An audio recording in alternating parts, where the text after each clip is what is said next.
Hi everyone, welcome back to our Sacred Spaces series from St. Joseph's Corner channel. It's me again, Mary, your host. The Church of the Holy Sepulchre is one of the major pilgrimage sites in Jerusalem. It was founded in the mid-4th century and underwent numerous reconstructions for devotional and political reasons. These most significant changes occurred in the 11th, 12th, 19th, and 20th centuries, when some aesthetic features were altered to fit different devotional tastes. However, there was still an attempt to conserve the building's traditional style. Because of its significance as the site of Christ's crucifixion and resurrection, this place has been claimed by different religions, according to the status quo agreements signed in the 18th century. Today, the Church of the Holy Sepulchre is shared and owned by 6 denominations. During its complex history, the most significant changes to the form of the church happened in the 11th and 12th centuries during the Middle Byzantine and Crusade periods. This video discusses the Holy Sepulchre's Byzantine and Romanesque architectural styles through the lenses of the church's reconstruction and its history.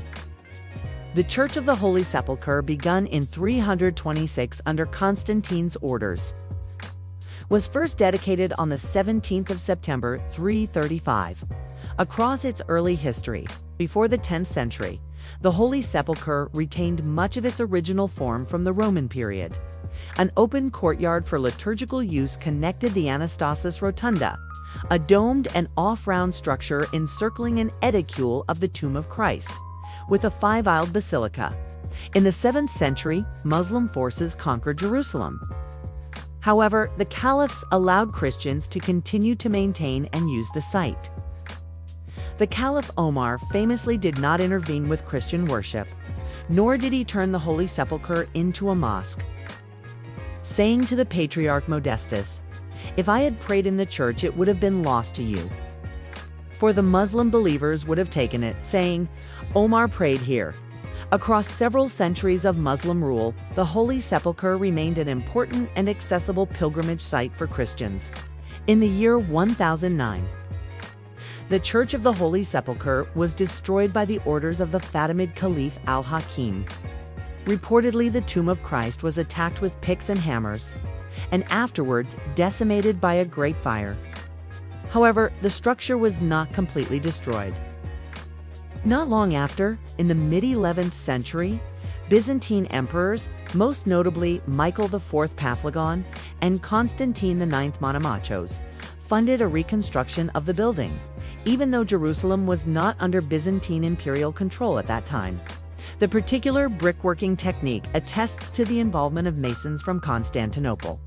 Noteworthy is that the Byzantines did not rebuild the Constantinian church according to its original plan. Instead, they added a large apse on the east side of the rotunda, converting it into a space that combines the roles of cathedral and shrine church, as Denis Pringle puts it. The builders transformed the late antique structure into one characteristic of Middle Byzantine architecture. The addition of various subsidiary chapels, for example, also indicates the desire to break up the more monumental late antique basilica space into a complex system of smaller vessels, more in line with the scale of Byzantine church construction.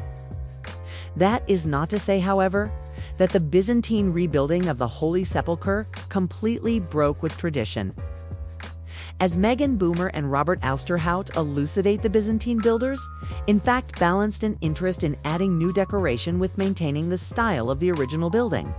The Byzantines preserved the profile of the rotunda and ambulatory, for instance, choosing to build upon the original Constantinian walls and colonnade foundations.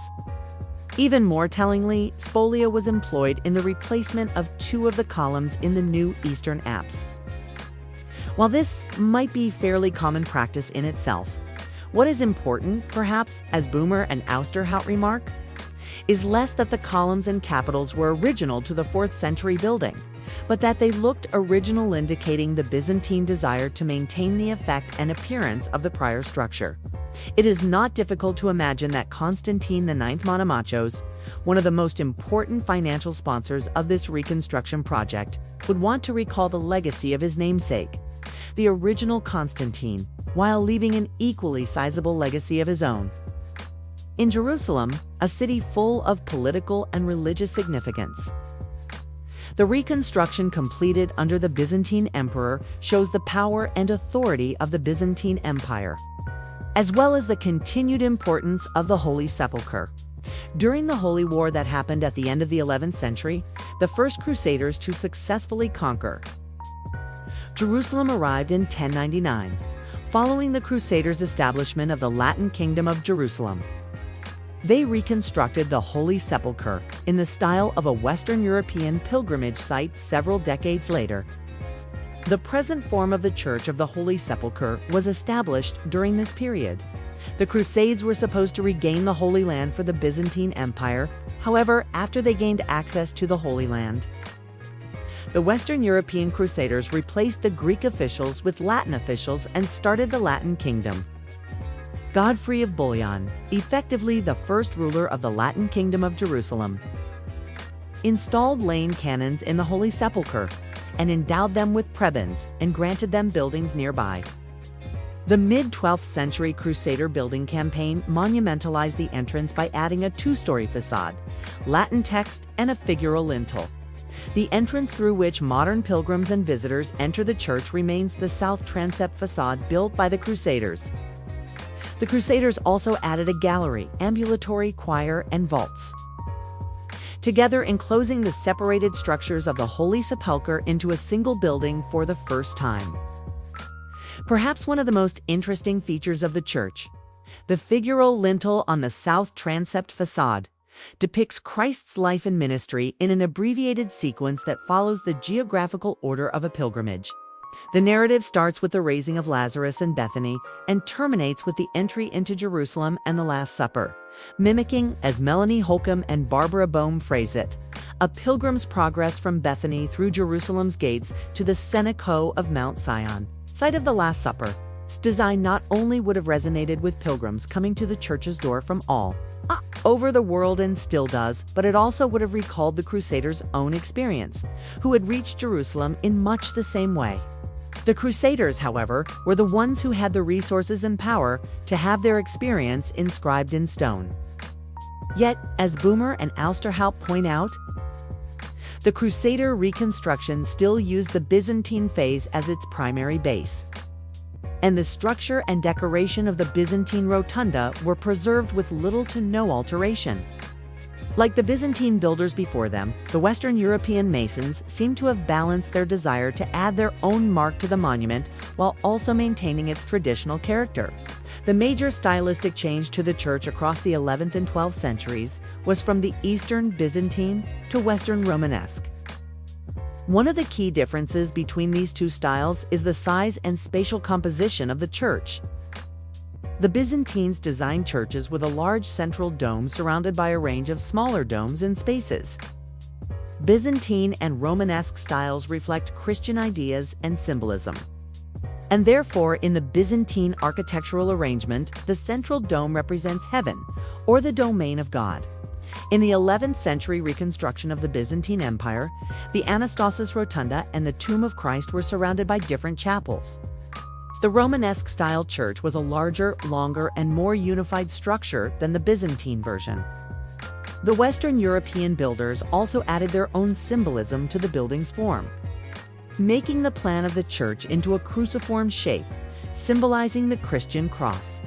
This architectural departure from the Byzantine style is even more significant if we consider the fact that, as Katharina Galler highlights, with the Crusader conquest of the city in 1099 and the founding of the Latin Patriarchate in Jerusalem, the rift between the Latin and Greek Orthodox communities within the context of the Church of the Holy Sepulchre was firmly established.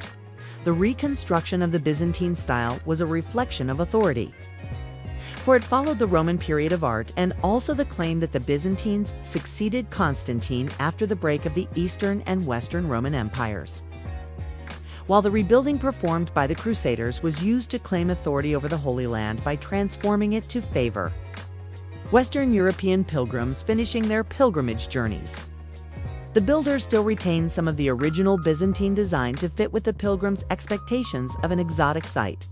After the conquest of Jerusalem by the Ayyubids in 1187, Christians lost control of the Holy Land. Across the following centuries, different populations, including multiple Christian denominations, Franciscans, Greek Orthodox, and Armenians, tried to gain control of the Holy Sepulchre. In the 1400s, the Calvary stone changed hands 5 times in a period of 30 years. In 1852, the Ottoman Sultan Abdul-Majid issued a firman conferring authority and possession of different religious sites, including the Holy Sepulchre. This firman is accepted by different communities' leaders and is now known as the status quo. This document prevents the different denominations from generating controversy. It was later included in multiple international peace treaties, such as the 1856 Paris Peace Convention Treaty and the 1878 Treaty of Berlin. It meant that the Holy Sepulchre would be shared by 6 denominations: Greek Orthodox, Latin Catholics, Armenian Orthodox, Copts, Ethiopians, and Syrian Jacobites. Interestingly, although the inner part of the church is shared by Catholics or Christians in general, the key to the church is held by Muslims. Inside, visitors can venerate the stone of anointing where Jesus' body was anointed before burial, as well as climb to the top of Calvary or Golgotha, where Jesus was crucified. They can also enter the Edicule, the small shrine that encloses Christ's tomb. Every Easter, the Holy Fire ceremony takes place here, drawing thousands of pilgrims from around the world. During the ceremony, a flame is said to appear miraculously in the Edicule, and this flame is then used to light candles and start fires in churches all over the world.